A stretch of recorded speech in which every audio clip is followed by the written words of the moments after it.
Hi, this is Dave Zwang with What They Think, and with me is Clarence Penge, who's the Executive Vice President of Product Management at Heidelberg USA. And Clarence, thanks for sitting down with me. Here we are in lovely Kennesaw, Georgia. Tell me a little bit about what you do here. Sure, David. Well, first of all, thanks for coming today. My role at Heidelberg USA is the Executive Vice President of Product Management, but what I like to say is I'm an old printer by trade. And what I do for my daily living is I work with customers, really helping to consult with the applications, determining the best equipment and services and training for them to help them take their business to the next level. And of course, as a head of product management, I'm working as a liaison to the factory in Germany where everything is produced. I don't think people fully appreciate the breadth of a product that Heidelberg has at this point. Yes, everybody knows Heidelberg because you've been around, forever and ever and ever and ever. But being the head of product management for a group, I mean, it's fairly diverse. What kinds of product lines are you dealing with here? Sure. Well, David, of course, everyone knows us for our core business, which is our sheet-fed product. Right. And of course, in that category, we have products that fit the commercial segment, the label segment, the packaging in terms of folding carton, and that's just on the press side. Of course, behind that you have the Pernect, all of the software that drives the presses today and the automation. So I'm pretty well known for saying that the XL106 today is powered by Pernect, right? The software is driving the technology and the innovation that we've developed. But once it's printed, of course, we have to finish all those products. So from our product portfolio, which is larger than ever, we have, of course, all of our polar cutting systems. We have our stall folding lines. Continuing with packaging, we have postpress, our die cutters, our Easy Matrix, Power Matrix, Master Matrix, and then our folder gluer line. So we have a broad depth of products there. But let's not forget our digital offering, right? Our Versifier EV or EP, which in today's world, everyone knows you need to have digital as well as offset. And we have a unique combination of really having a great hybrid workflow offering today. You know, it's interesting when people have a tendency to forget about or maybe misunderstand what offset presses are like today versus what they were like 30 years ago. And when you say it's driven by Pernect, I mean basically it's a DFE. It's the front end. It's no different than the front end on a digital press. In the case of Heidelberg, I think it's actually broader in terms of the offering. I would agree. Today I would say our presses are digital offset presses. Everything about it is digital. It just happens to produce in an offset print format. Right. And what you saw today, of course, we had our open house, and thank you for attending. During that open house, we gave the audience a little bit of an idea on how powerful Pernect is, right? Instead of just thinking of Pernect as a workflow, doing my imposition and rules-based automation, that Pernect software was driving our sheet-fed press, which is often the highest budgeted hourly rate equipment in a shop. Yeah, absolutely. And if you think about maybe it's $400 or $450 an hour, what we showed today was 5 jobs, 34 plate changes, straight printing, perfecting, Pantone colors to process, all in about 20 minutes. And you could never do that in a half a day, let alone in 18 to 20 minutes. Yeah, exactly. 38 plate changes. I mean, that in itself is, it boggles the mind when you think about what it used to be. Right, and regardless of the operator's skill set, you're now at a point where that technology is making it much easier for the skill set you have on press to achieve higher output. Yeah. And that's one of the goals here at Heidelberg, high output regardless of skill set. But David, don't get me wrong on that. You need operators with knowledge, but more importantly, you need operators that you can train. And that's a lot of what we're doing in this facility here in Kennesaw.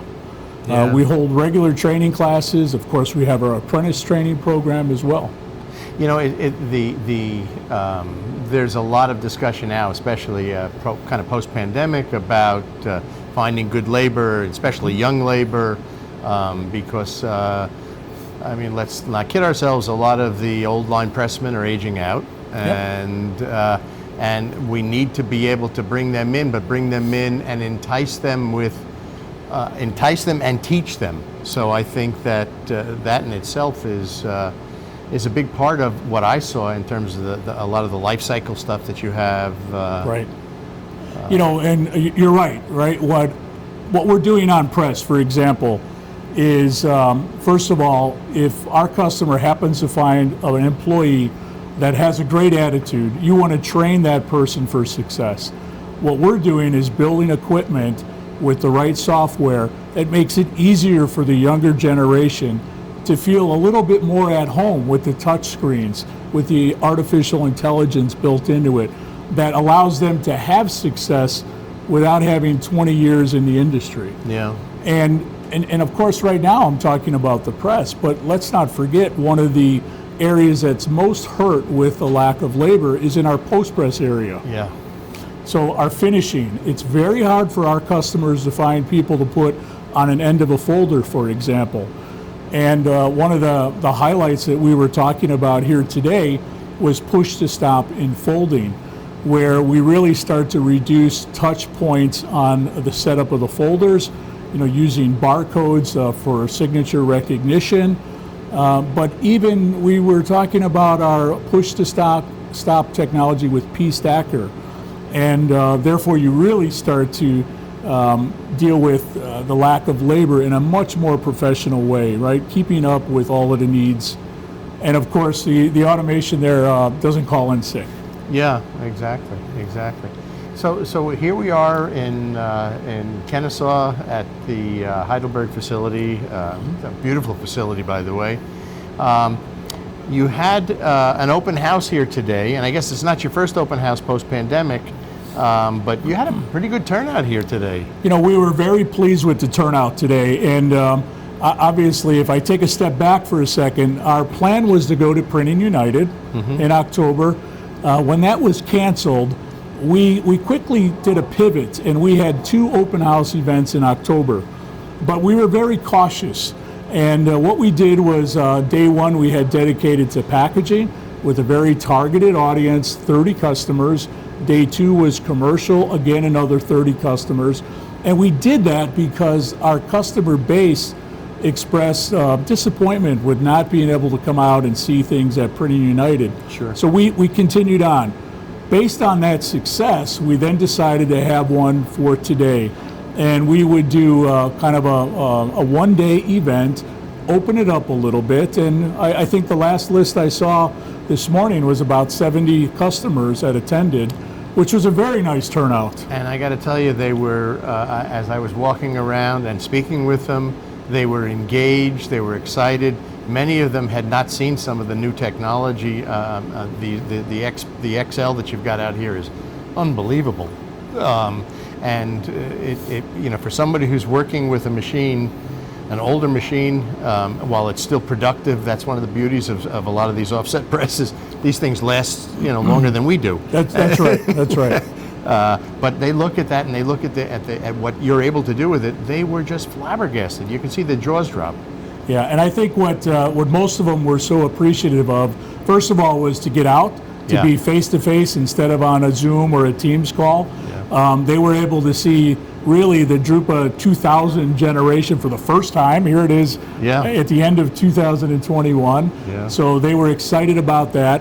And what they also just really got a good handle on, you know, seeing is believing, right? Yep. And when you're standing in front of a machine and you see these parallel processes happening right before your eyes, where you're changing plates, you're washing up the ink units, you're changing an analog roller, all in a matter of a few minutes with these parallel processes, they're really blown away. Yeah. And we saw that from many customers today. So that's exciting. It is very exciting, and I'm glad I came, and I'm glad to see that Heidelberg is not only doing well, but has a very rosy future, as I see it. Yeah, I think we have a rosy future, just like the industry, but like the industry, we all need to continue to reach out and find the next generation. Yeah. You know, David, you saw today, you're in a room full of industry experts, right? Yeah. Some of the best people in the world are working here. And what I see, and I call myself a mirror reflection of the industry, there's a lot of gray-haired people out there. We all want to pass on that knowledge. Mm-hmm. And I think you learned a little bit about our apprenticeship program today as well. Yeah. But we're actively seeking young people that we can help them build a career over their life in printing. And we have many positions open, you know, whether it's folder operators, cutter operators, press technicians, printing operators, and whatever skill set they might have or desire, we can help take that to the next level. And in this room, you have people dedicated to do that. You know, I actually met with the head of your training program yesterday, and I was encouraged, happy, fascinated to see the program, the way it's designed, the way it's laid out, and how you really are. It's like an old line apprenticeship program. It really is. You know, you start with the basics, and then you take them, and they learn that for a period of time. Then you take them, and you give them a mentor.